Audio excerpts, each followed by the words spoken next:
Par un après-midi nuageux d'automne, Emma se promenait dans le centre-ville lorsqu'elle a été témoin d'une scène qui l'a brusquement arrêtée.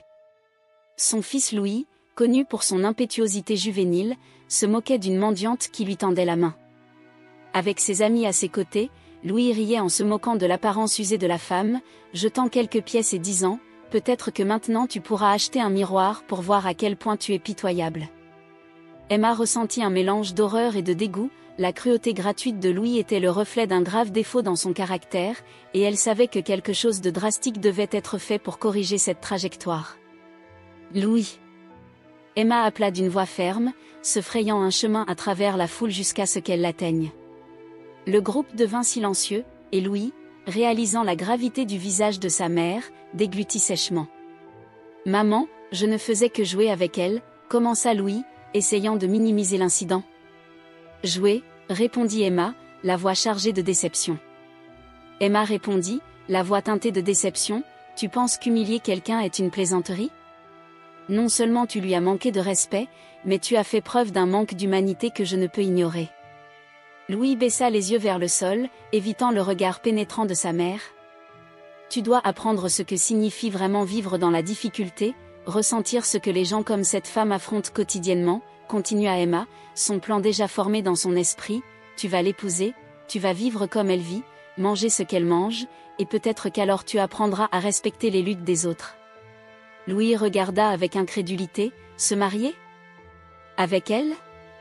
Maman, tu n'es pas sérieuse ? » « Je suis très sérieuse, Louis, cela va au-delà de toutes les punitions que tu as déjà subies, c'est une chance pour toi de grandir en tant qu'être humain. » La mendiante, qui jusque-là observait l'interaction à distance, s'approcha timidement. « Je ne veux pas causer plus d'ennuis, » marmonna-t-elle, visiblement mal à l'aise. Emma s'adresse à elle avec un regard doux. « Vous ne causez pas d'ennuis, c'est une situation que mon fils a créée, et il doit maintenant en tirer les leçons. » Pour Louis, la réalité de cette punition inhabituelle commençait à peine à s'installer, marquant le début d'un voyage qui promettait de changer sa vie de manière irrévocable. Louis passe les premières heures qui suivent l'ultimatum de sa mère à alterner entre incrédulité et colère. Dans sa chambre, il donne des coups de pied dans l'air, marmonnant en lui-même l'absurdité de la situation. « C'est ridicule, épouser une mendiante comme punition ? Elle n'est pas sérieuse, » dit-il en regardant son téléphone portable, essayant de trouver du soutien auprès de ses amis. Mais les réponses sont rares, la plupart pensant que sa mère essaie simplement de lui faire peur. Plus tard dans la soirée, Louis a de nouveau confronté sa mère, dans l'espoir de la faire renoncer à son idée. Assis dans la cuisine, dans la lumière tamisée, la tension était palpable. « Tu veux vraiment que je fasse ça, maman ? L'épouser ? C'est humiliant et insensé, » argumenta Louis, la voix pleine de frustration et de désespoir. Emma, restée calme, regarda son fils. « Louis, il ne s'agit pas d'humiliation, il s'agit de t'ouvrir les yeux, de te faire comprendre la réalité des autres, c'est une leçon, pas une punition. » « Et en quoi cela va-t-il t'aider ? Passer quelques jours avec elle ne changera rien, ce n'est qu'une comédie, » rétorque Louis en croisant les bras. Emma soupira, choisissant ses mots avec soin. « Parfois un acte peut révéler des vérités que nous ignorons, tu vivras comme elle vit, tu ressentiras ce qu'elle ressent, il ne s'agit pas seulement de toi, il s'agit de comprendre et de développer de l'empathie. » La résistance de Louis commence à faiblir sous la persistance calme de sa mère. Il réalise qu'il n'y a pas d'issue facile. « Et si je refuse ? Alors tu devras trouver un autre endroit où vivre, c'est la condition pour rester sous mon toit, » déclara Emma avec fermeté. La réalité de la menace de sa mère le frappa de plein fouet. Louis réalisa que sa seule option viable était d'accepter. « Très bien, » marmonna-t-il, cédant finalement, « je vais le faire, mais je ne pense pas que cela me fera changer d'avis. » Emma acquiesça, sachant que ce n'était que la première étape d'un processus qu'elle espérait transformateur. « Il faut juste que tu sois ouvert d'esprit, Louis, donne-lui une chance, vraiment. » Louis accepta l'arrangement à contre-séure. Bien que cynique, il commença à se préparer à l'expérience, espérant secrètement qu'elle serait brève et indolore. Un après-midi, alors qu'il partage un modeste déjeuner de sandwich dans un square, Camille ouvre un livre usé. Louis, curieux, jette un coup d'œil au titre. Louis, curieux, jette un coup d'œil au titre. « Tu aimes la littérature ? » Camille le regarda avec un léger sourire. « Je n'aime pas que ça, j'ai enseigné la littérature avant tout ça, dit-elle en faisant un geste vague qui englobait sa situation actuelle. Surpris, Louis se pencha en avant. Vous étiez professeur ? Qu'est-ce qui s'est passé ? Mais la vie ne suit pas toujours nos plans, des dettes médicales, une série de malheurs, j'ai perdu mon travail, ma maison, je n'avais pas de famille pour m'aider, je me suis retrouvé ici. Louis sentit son estomac se serrer. Son histoire était une série de tragédies, pas comme celle qu'il avait lue dans les livres, mais réelle et cruelle. Je suis désolé, murmura-t-il, la voix sincère pour la première fois depuis de nombreux jours, je n'ai jamais pensé que... Ce n'est pas quelque chose auquel les gens pensent, c'est plus facile de l'ignorer ou de supposer qu'on a fait quelque chose pour le mériter, dit Camille, feuilletant son livre avec des doigts calleux. Elle lui parle de ses livres et auteurs préférés, et ils passent des heures à discuter de sujets littéraires. Louis commence à voir la littérature, et la vie, sous un angle différent. Un soir, alors qu'ils partagent un repas simple sous la lumière d'un réverbère, Louis exprime sa nouvelle compréhension. « Je me suis trompé », commence-t-il, hésitant, sur beaucoup de choses, sur toi, sur tout, je vivais dans une bulle. Camille l'écouta en silence, hochant légèrement la tête. C'est un début, Louis, le reconnaître est déjà un grand pas.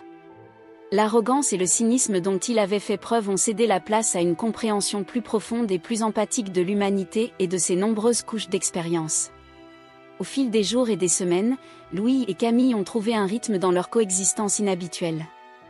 Ils ont partagé les tâches quotidiennes, de la recherche de nourriture à la protection de leurs quelques biens.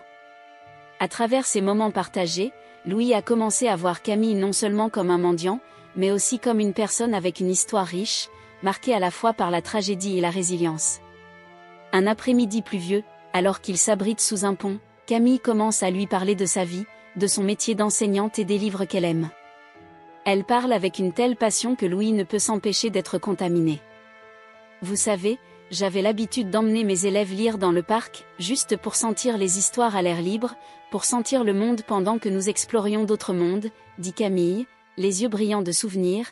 La littérature est plus que des mots, c'est une expérience vivante. Louis, qui tenait une vieille boîte de conserve pour recueillir l'eau de pluie, la regarda avec étonnement. Je n'ai jamais pensé à cela, j'ai toujours vu les livres comme une évasion, pas comme un moyen de se connecter au monde. Camille sourit. Il est peut-être temps que tu réalises que tout est lié, Louis, les livres, les gens, nos expériences. Cette conversation a marqué un tournant pour Louis. Il a commencé à participer plus activement aux discussions, en apportant ses propres observations et en apprenant à apprécier la profondeur des idées de Camille. Un matin particulièrement froid, lorsque Louis a vu Camille grelotter et qu'il a enlevé son propre manteau pour le mettre sur ses épaules, Camille l'a regardé avec surprise. « Tu n'es pas obligé de faire ça, » dit-elle, avec un mélange de gratitude et d'inquiétude dans la voix. « Je sais, » répondit Louis, « mais je veux le faire, tu m'as appris plus que tu ne peux l'imaginer, sur la littérature, sur la vie, sur l'humanité. » Camille accepta le manteau, et un silence confortable s'installa entre eux, rempli d'une nouvelle compréhension mutuelle. À présent, l'affection de Louis pour Camille était claire, et il était évident qu'il n'était plus le même jeune homme qui s'était moqué d'elle ce lointain après-midi. La cohabitation quotidienne ne lui avait pas seulement appris à respecter Camille en tant que personne, mais avait aussi éveillé en lui une appréciation de la résilience et de la force de l'esprit humain. La mendiante, Camille, était devenue une figure centrale de sa vie, non seulement en tant que mentor, mais aussi en tant que véritable amie. Les leçons d'humilité et de compassion qu'elle avait partagées étaient désormais des principes qu'il cherchait à incorporer dans tous les aspects de son comportement. Un jour, alors qu'ils sont assis ensemble sur une place, observant les gens qui passent, Louis commence à parler de ses réflexions. « Camille, je n'aurais jamais imaginé que ces semaines passées avec toi changeraient à ce point ma façon de voir le monde. Avant, je remarquais à peine les personnes en situation difficile, maintenant je vois que tout le monde a sa propre histoire, ses propres luttes, dit-il. » Camille sourit, touchée par les paroles de Louis. « Tu as appris à regarder au-delà des apparences, Louis, c'est quelque chose que beaucoup de gens n'arrivent jamais à faire. » Louis, inspiré par sa transformation, avait commencé à réfléchir à la manière dont il pourrait aider d'autres personnes vivant dans la rue, comme Camille. « J'ai pensé à lancer un projet, peut-être un programme de lecture ou d'éducation pour les personnes vivant dans la rue, quelque chose qui pourrait leur donner la même chance de transformation que celle que j'ai eue. » Camille acquiesce, enthousiasmée par l'idée, ce serait merveilleux, l'éducation est un outil puissant, Louis, elle ouvre des portes, des esprits et des cœurs. Camille, avec ses connaissances en littérature et en éducation, et Louis, avec sa nouvelle vision et son énergie, ont formé une équipe dynamique. Les semestres se sont transformés en mois et le lien qu'ils ont tissé a débouché sur un partenariat pour la création d'un petit centre éducatif communautaire. Camille a recommencé à enseigner et Louis a travaillé à ses côtés, aidant à organiser des cours et à attirer des bénévoles et des ressources. La transformation de Louis a été remarquable pour tous ceux qui l'ont connu avant et après son expérience avec Camille. Il est devenu un défenseur passionné des droits et des besoins des sans-abri, utilisant sa voix et ses ressources pour avoir un impact positif sur la communauté. Pour Camille, le changement a été tout aussi profond. Elle a non seulement retrouvé un but dans la vie, mais aussi un sentiment d'appartenance et de valeur qu'elle avait perdu depuis longtemps. Ensemble, ils ont découvert que, quelles que soient les circonstances, la capacité de changement et le pouvoir de l'attention humaine peuvent effectivement transformer des vies, non seulement la leur, mais aussi celles de nombreuses autres personnes autour d'eux. Ce voyage inattendu les a rapprochés d'une manière qu'ils n'auraient jamais imaginée, prouvant que l'empathie et la collaboration peuvent redéfinir des destins et guérir de vieilles blessures.